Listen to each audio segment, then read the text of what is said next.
La Seconde Guerre mondiale est à l'origine d'un cas intéressant d'internationalisation d'un monde de l'art. Les soldats américains, qui comptaient parmi eux des musiciens de jazz, ont passé de longues périodes en Europe et en Asie. Les musiciens locaux ont ainsi pu entendre jouer des Américains, voire les accompagner, alors qu'auparavant ils n'avaient que les disques pour connaître le jazz. Ces Américains n'avaient pas besoin de déployer un talent exceptionnel, et la plupart étaient d'un niveau moyen. Mais c'étaient des jazzmen authentiques, et ils transmirent aux Européens la tradition du jazz tel qu'il se pratiquait vraiment. Leur enseignement a totalement transformé la situation. Quand on écoute des enregistrements européens d'avant-guerre, on devine tout de suite leur provenance. Après la guerre, il était devenu impossible de distinguer les disques de jazz américains, européens et japonais. Les disques et la radio jouent encore un rôle considérable dans l'essor de nouveaux mondes de la musique. L'étude de Bennett, 1980, sur les modes d'apprentissage du rock et de formation des groupes aux États-Unis souligne l'importance des enregistrements comme substitut des partitions, à telle enseigne que la plupart de ces jeunes musiciens n'apprennent jamais à déchiffrer une partition. Les enregistrements leur permettent en outre de s'informer aussi bien sur l'histoire du rock que sur son actualité immédiate. Le personnel interchangeable, au terme de tous ces changements, les participants à un monde de l'art possèdent une connaissance commune de ses principales conventions. Les œuvres de ceux qui expérimentent une innovation ont un retentissement si limité que, hors de leur lieu d'origine, personne ne peut coopérer à leur production ou leur consommation. À mesure que les communications s'améliorent, des œuvres de plus en plus diverses sont portées à la connaissance des personnes intéressées, et des praticiens du nouvel art issus de régions différentes ont moins de difficultés à collaborer dès lors qu'ils ont pu voir ou entendre leurs œuvres respectives. Le public n'a plus besoin non plus d'habiter une région donnée pour comprendre ce qui s'y fait. Il a accès à une plus grande diversité d'œuvres et peut s'intéresser à n'importe quelle variante locale du nouvel art. Une fois que le savoir-faire indispensable pour participer à telle ou telle activité importante d'un nouveau monde de l'art se diffuse par-delà les frontières locales, ce monde peut se reproduire indéfiniment et recruter du personnel un peu partout, au lieu de continuer à lier son sort aux aléas d'une situation strictement locale. Dès lors, le monde de l'art a acquis une semi-autonomie. Ce qui ne peut être fait ici le sera ailleurs. Quand les participants se déplacent, ils savent qu'ils vont trouver des gens compétents pour coopérer au fonctionnement de leur monde de l'art. Ainsi, note que l'extension du monde du jazz à tout le pays permettait à des musiciens venus de diverses régions de jouer dans un même ensemble sans la moindre difficulté. Ils connaissaient tous plusieurs styles différents, notamment celui qui recourait à des arrangements écrits et obligeait donc les interprètes à savoir déchiffrer les partitions. Quand un ensemble s'agrandissait, les nouveaux formaient une section mélodique et rythmique destinée à soutenir les solistes, mais jouaient rarement les parties harmoniques et contrepointiques en solo. Leur principal atout n'était pas leur faculté d'improvisation, mais leurs compétences techniques et leur sérieux. Au cours des années 20, les styles locaux ont commencé à fusionner parce que les moyens de communication permettaient aux musiciens de s'initier à des styles de jazz par-delà les frontières régionales. Dès le début des années 30, seul le sud-ouest et dans une moindre mesure le sud-est avaient encore des styles radicalement différents de celui des orchestres nationaux implantés à New York.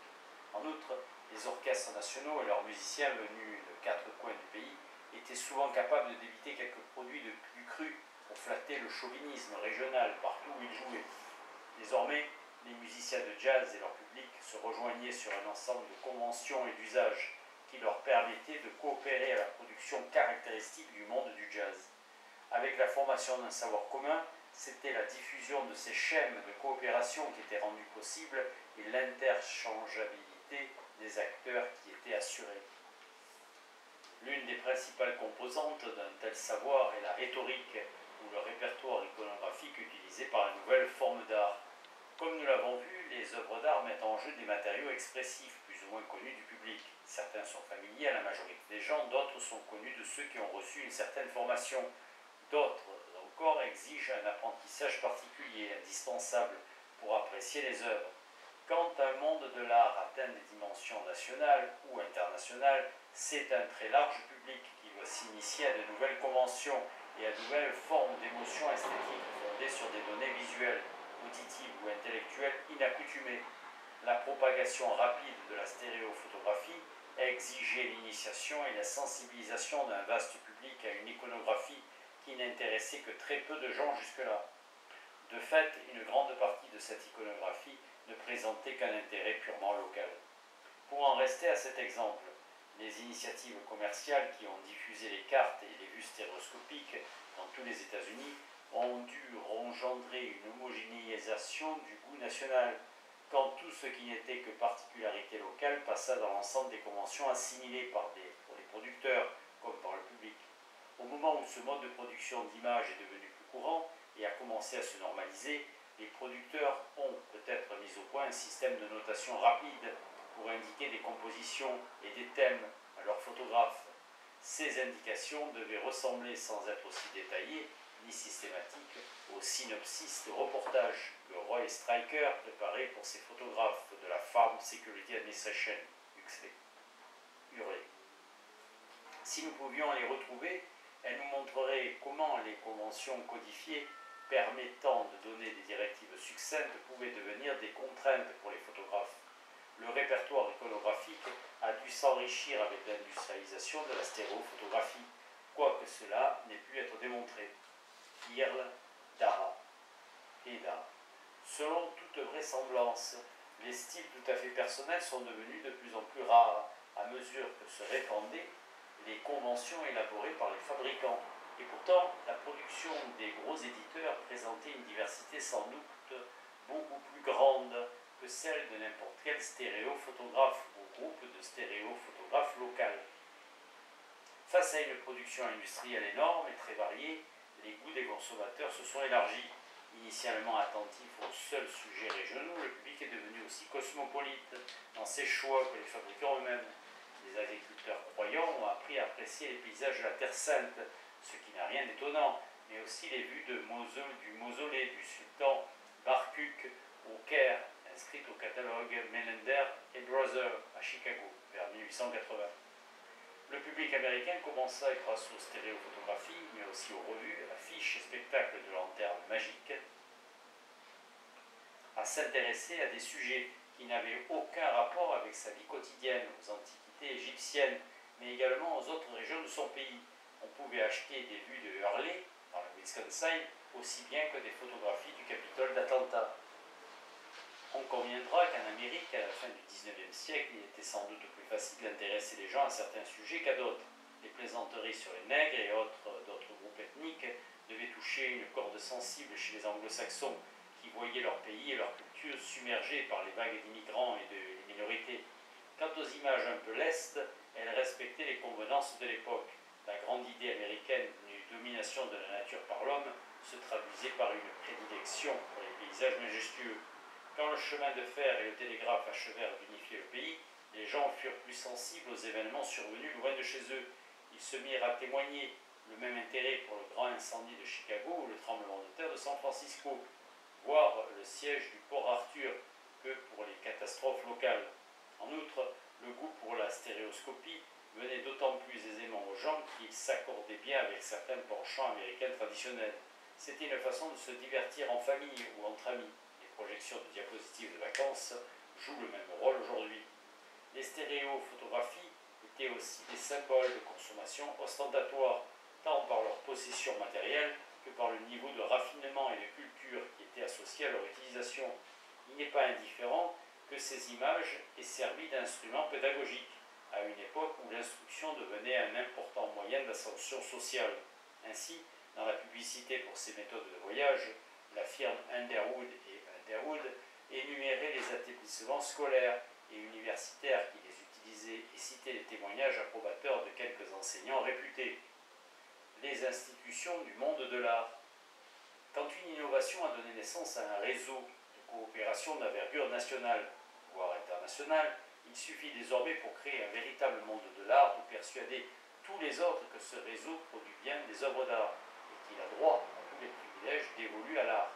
À un moment donné, et dans une société donnée, certaines façons de présenter les œuvres désignent l'art, d'autres non. Un travail qui aspire à se faire reconnaître comme art doit se doter d'un système esthétique et de support à l'analyse et au débat critique. De même, ceux qui aspirent à se faire reconnaître comme artistes doivent dissocier leur activité des pratiques artisanales et commerciales connexes. Il leur faut en outre forger une continuité historique qui rattache la production de leur monde à des formes d'art déjà consacrées et souligner les aspects de ce passé qui relèvent manifestement de l'art tout en gommant les antécédents indésirables. C'est un schéma que met en évidence l'histoire de la photographie aux États-Unis, Taft, Newhall et Newhall. La méthode inventée par Daguerre pour fixer les images photographiques sur les plaques métalliques était connue depuis quelques années à peine que les États-Unis déployaient déjà une activité intense dans ce domaine. Des professionnels offraient leurs services, vendaient des paysages, des portraits et tout ce qu'ils pouvaient trouver acquéreur. Quand le daguerréotype céda la place au ferrotype, puis à différentes variantes du procédé négatif-positif, les usages de la photographie se multiplièrent. Certains eurent l'idée de l'utiliser à des fins artistiques. Depuis lors, les photographes d'art n'ont cessé de se battre pour se faire reconnaître comme artistes. Certains des organes d'un monde de l'art avaient été créés, mais il manquait encore, jusqu'à une date récente, les dispositifs qui pouvaient lui assurer officiellement la qualité d'artiste.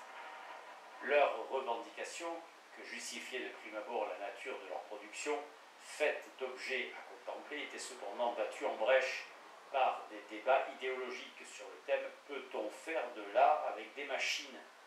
Christopherson, et menacé plus encore par la place qu'occupait notoirement la photographie dans des activités étrangères à l'art. Si la photographie a pu donner naissance à un monde de l'art d'envergure nationale et internationale, c'est grâce aux efforts des pionniers qui se sont dégagés de toutes ces situations équivoques, en même temps qu'ils établissaient des institutions essentielles d'un monde de l'art. La photographie d'art a dû commencer par rompre ses liens avec la photographie commerciale qui obligeait les photographes à mettre leur métier au service d'une clientèle d'entreprise. Autre chose disqualifiée, les photographes aux yeux des artistes respectés qu'ils cherchaient à convaincre. C'était la foule des amateurs regroupés dans des clubs de photographie locaux. Ces clubs participaient à des salons organisés pour les très nombreux photographes qui n'avaient pas d'autres occasions de montrer leurs œuvres.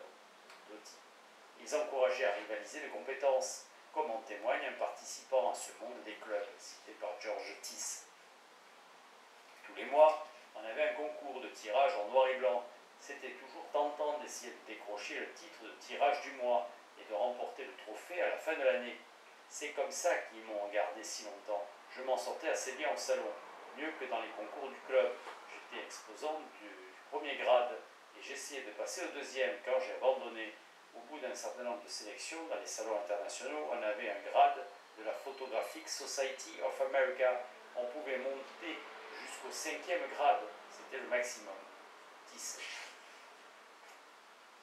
Cette attitude, favorisée par les critiques en circuit fermé dans les clubs locaux, entrave la liberté d'expression qui est primordiale pour la plupart des artistes. Je ne fais pas mes photographies pour me faire plaisir, je les fais sur mesure pour les membres du jury. Seulement, on dirait qu'ils ne sont pas emballés par ce que j'ai fait ces derniers temps. Chaque fois que je leur soumets quelques épreuves, je les entends chuchoter entre eux. Artie essaie encore de remettre ça. J'ai un peu laissé tomber les concours du club.